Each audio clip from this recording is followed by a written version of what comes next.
Hey y'all, welcome back to my channel, and if you're new, my name is Amanda.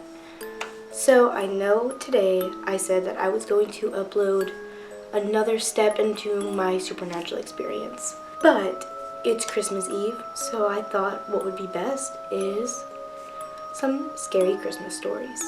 You may be noticing me talk a little bit quieter. Well, it's 10:45 right now on Christmas Eve, so I don't want to wake up anybody in the house. Because right now, not a creature is stirring, not even my dog. I decided to do some scary Christmas stories, and I found some good ones, and then I'm going to end it off with one of my own. Because it wouldn't be a Tuesday on this channel if I don't shed a little light on myself.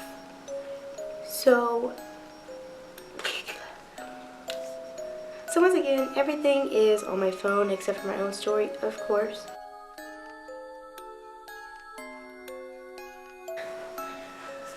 Sorry y'all, my camera just died, so that's always fun. It is now 10:57. I feel like getting out.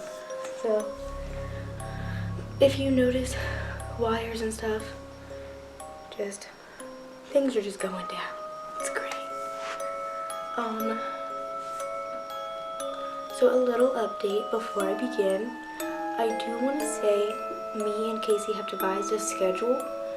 So Monday and Wednesdays are going to be our conversation days. Monday is her conversation half, and then Wednesday is mine. Tuesdays is going to be anything supernatural story time-esque. So whether it's my own story or just other stories, different things like that, that is Tuesdays. And Thursdays are going to be urban legends and conspiracy theories and whatever else I can think of that I also like to talk about that just doesn't fit with story times. As for Friday, Saturday, and Sunday, whenever I start up my exercise stuff, I'm probably going to post that over the weekends. They may be short videos, they may be long videos. Those are just going to be that's going to be all to be announced, and it will probably be announced on the Thursday or the Tuesday, different things like that, whatever I have planned. So, let's start with the first story. And the first story is another doll one. Yay! I really don't like dolls. Here's a creepy fact, and I don't think I'll be able to get a video of it because it's a mirror type sliding door. So my family and I have this entire glass thing, and it's filled with a bunch of different knickknacks, but it's filled with so many porcelain dolls. Like, yeah, the creepy kinds of porcelain dolls. And better than that, we have some clown ones that were given to me and my sister when we were little. Oh, it's so creepy, and I think that's where my fear of dolls came. Actually, no, that's a lie. I didn't mean to lie. I know where my fear of dolls came from, and that is a supernatural story time for another time. That is my first ever, what I would call my first ever supernatural experience, because I didn't know what to call the other things at the time. So that is my first ever one that started to get me to notice things. So the first story is another doll story, and it's called Purple Nails. So, there was once a little girl who had a large collection of dolls. One Christmas, she saw a doll in the window of a department store that she absolutely had to have. It had long, flowing blonde hair and a lovely blue dress. But the thing that impressed her the most about the doll was that it had lovely, bold, purple fingernails. When Christmas morning came, she was delighted to find the doll with the purple fingernails lying under the Christmas tree. She played with it all day, and when she went to sleep, she put it on the table at her bedside. That night, the little girl was awakened by strange noises. It was still dark outside. She looked over for her doll, but it was nowhere to be found. The girl, puzzled, got out of bed and walked into the hallway. The door to her parents' room was ajar, and she pushed it back softly and looked in. Her parents appeared to be sleeping soundly, so she went back to bed. In the morning, she saw the doll with the purple fingernails was sitting on the table by her bed, exactly where she had left it. She assumed that she had just been having a bad dream. But when she went into her parents' room that morning, she found them both lying dead in a pool of blood. There were 2 purple doll fingernails stabbed into their hearts. that's the end of that story. That one's not that creepy. I mean, obviously, like, it is scary, like a doll moving at night. Ooh, Annabelle flashbacks there. But that story just, there's something eerie about it. And of course, some of these are said like based on a true story. Some of these are just made up by some fiction writers. So it's hard to tell what's real and what isn't. Our next story is called Sock Puppet. Many years ago in Ireland, there was a wealthy man who lived in a small village. He owned every single plot of land surrounding the village and rented them out to poor farmers at a tiny profit. The man lived in the biggest house in the village with his lovely wife, his 2 strong sons, and his small, sickly daughter. He was kind to all of his children and treated his wife like a queen. However, in business he was ruthless and cunning. He made a lot of money by charging the villagers high rents and treating all of his tenants as if they were slaves. If any one of them was behind with their rent, he would throw them out of their house without a moment's notice. The villagers hated the rich man and despised his cruel and miserly ways. He often threw lavish parties, inviting only his friends and family, and living like a king, while the poor villagers had to scrimp and save just to keep their bellies full. All they could afford was a meager diet of bread and potatoes. One year, there was a potato blight, and all of the crops were affected. As winter set in, the villagers were starving to death. The rich man paid no attention to the troubles of his tenants, and responded by raising the rents. Then, as if that wasn't enough, he threw a Christmas party for his friends and family, where they enjoyed an enormous feast and drank sarcastic toasts to the plight of the starving tenants. That night, one villager arrived at the door bearing a gift. He said it was a Christmas present for the rich man's daughter. The girl opened the present and found a sock puppet inside. The villager said he had knit it himself and asked if he might have some food. In return, the rich man handed the villager one single, solitary potato and sent him on the way. Although it was a hideous old rag, the daughter seemed to love the sock puppet. She named it Charlie and put it on her hand, showing it to everyone at the party. That night, after the party was over, the father was going to bed. He paused at his daughter's bedroom door and looked in on her. She was fast asleep. Just as she was about to leave, something disturbed him. The sock puppet was still in her hand, and its plastic eyes seemed to be staring straight at him. He ignored it and walked out, thinking he was just imagining things. That night, as the rich landlord and his wife slept in their chamber, they heard a knock at the door. It was their daughter. "Mama? Papa? Charlie says he needs to speak with you," she said. They saw their daughter walk in, blood dripping from one hand and the sock puppet on the other, staring at them both. "Charlie already spoke with Jacob and Michael," said the daughter, moving the sock puppet's mouth as if it was speaking. "Now he must speak with you." For weeks, the rich man's house lay eerily silent. The villagers saw no candles in the windows and no smoke from the chimney. Eventually they decided to check on the family, and what they discovered shocked them to their very core. In the living room sat the 2 brothers. Both strong men had their heads twisted off and placed on their hands, as if the heads were puppets.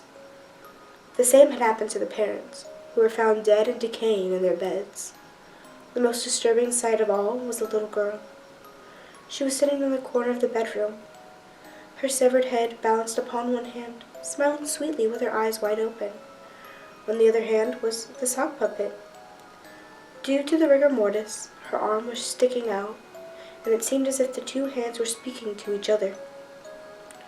Just recently, a family moved into the house. They moved to the country because the family doctor said it might help their sick daughter recover from her illness. Everything was fine until one night when the mother heard the daughter calling out to her. Before the mother opened the door, she heard her daughter talking. She peeked in, and the girl was fast asleep. "What does she need, honey?" asked the father when his wife returned. The mother paused before speaking. "I have no idea," she said. The poor little thing must have been talking in her sleep. Do you know where she got that awful sock puppet? She was wearing it on her hand, and it almost seemed like it was staring straight at me. That's where the story ends. I like the little cliffhanger. I was not expecting that one to have such a dark turn. I was expecting obviously something scary, but that one took a really dark turn. But yeah, I feel like all of these have some morals. I'm sorry, the purple fingernails one did not have any morals. It's don't buy dolls. That is the moral. I think that is the moral of every story ever. Even if it doesn't have dolls in it. Don't buy dolls. And I'm going to read one more before I go into my own story. Now, for one I just read about this one, a little bit about it. It's called Greither, and it's about a Christmas monster, which we remember some of those from my last Urban Legends video. It was Christmas Eve, and the family were gathered in the living room. The father was reading the newspaper, and the mother was knitting a sweater. The children, Jimbo and Steffa, were stretched out on the floor with their crayons and their coloring books. "Tell us a story," Steffa demanded. "Yes, a scary one," Jimbo insisted. "All right," said their father. "I'm going to tell you the most fearsome, dangerous, and appalling creature in the world. And it's called the Greither." "Oh, now you've done it," said their mother. "You said his name out loud." "Who is he?" asked Jimbo. "He's the most awful thing in the world," their father said. "He lives in a cave at the North Pole.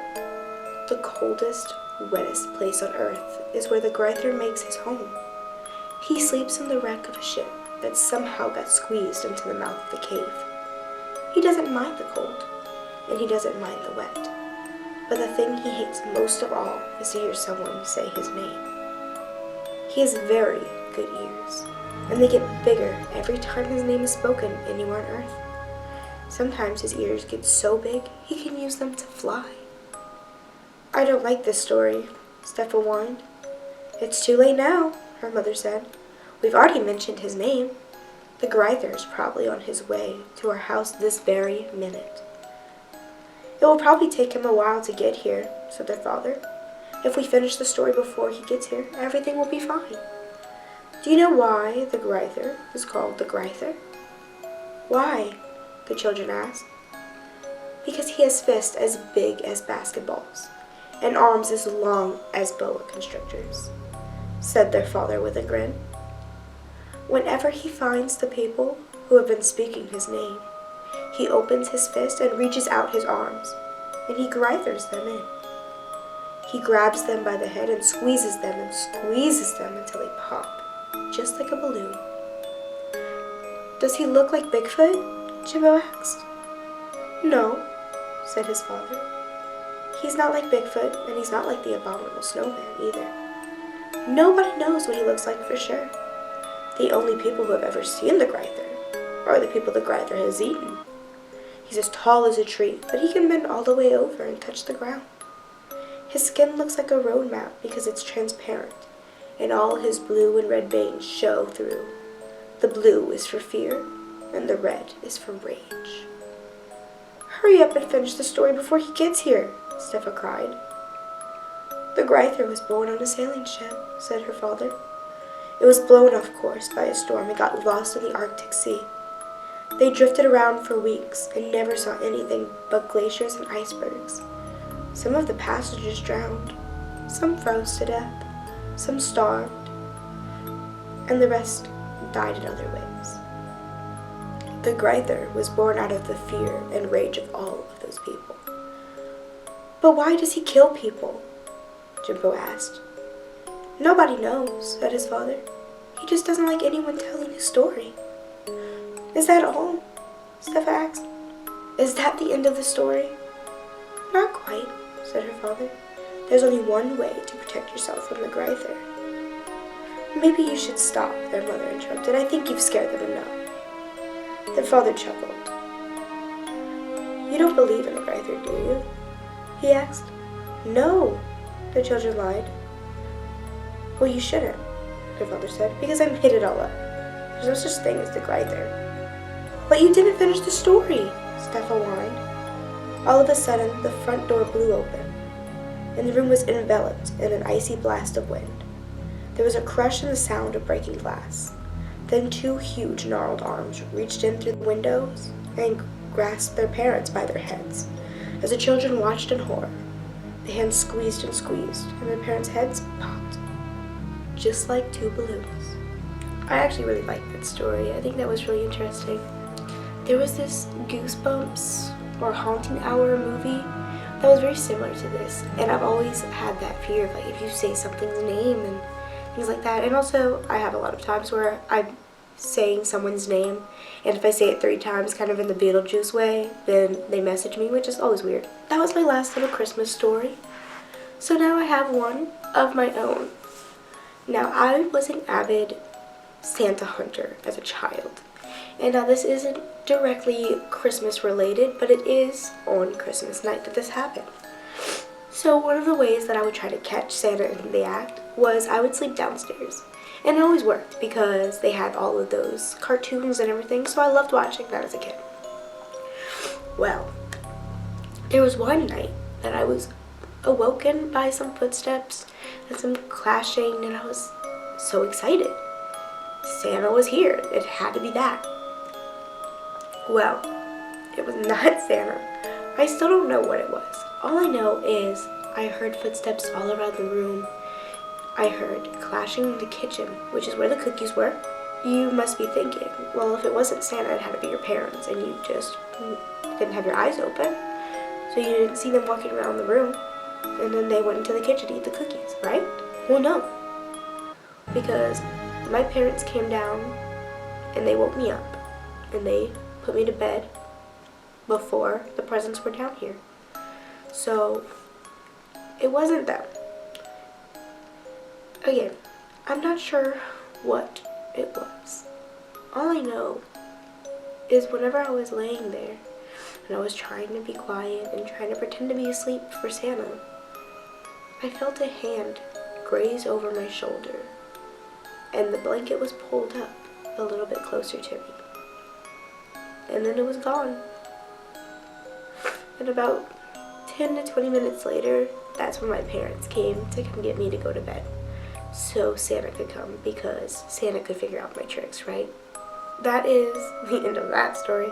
Again, I don't know what it was, and whether it was Santa, or maybe my parents were just trying to pull a trick on me, maybe it was something supernatural, but it was a very creepy experience, especially for someone who was like 8, 9. I might have been like, I was either 7, 8, or 9, and I get that that's a lot of options, but I don't remember. So that is the end of this video. I hope you enjoy these. I really do like all of these videos, and maybe the stories aren't that scary. Maybe they are. Maybe they scare you more than they scare me. I might be desensitized. I don't know. But I really do enjoy making these videos, and I've really been enjoying making these videos with Casey. And we've been trying to get them up in time, so they're at least on the days that we're supposed to upload. But sometimes YouTube just doesn't work out right. It is technology. It's nothing that we can control. But we do our best. So if some of our videos are late, then just remember. And I really hope you like these videos. Tell me in the comments what you think I could change, different things like that. I'm completely here for some constructive criticism. I really do want to get better. This is what I want to do for a living. Not YouTube, but creating videos and films and different things like that, and especially horror-based. I love horror stuff, and I used to not like it, but now I love it. So let me know down in the comments anything that you could see to make these better. And as always, I hope you've been really good this Christmas, and I hope you have some very happy holidays. And come back next Tuesday, because that's when I'm going to start a little bit of a deep dive into my supernatural abilities. And you do not want to miss that 3-part series. And I am a little bit terrified to open up about that, but I think they're really cool, and there's something about me that I really love. So tune back in next Tuesday. Tune back in every single day, Monday, Tuesday, Wednesday, Thursday, whenever we start posting on Fridays, Saturdays, or Sundays, going to be one of those days. Tune back in on those. You will be completely sick of us, but I hope that we are entertaining to you. Hey y'all, I hope you enjoyed that video. Like, comment, subscribe, and hit the notification bell so you can see the next time I have another scary upload. Click on the video in the right corner to see my video upload from yesterday. And the video in the left corner is a video YouTube picked specifically for you. Sweet dreams.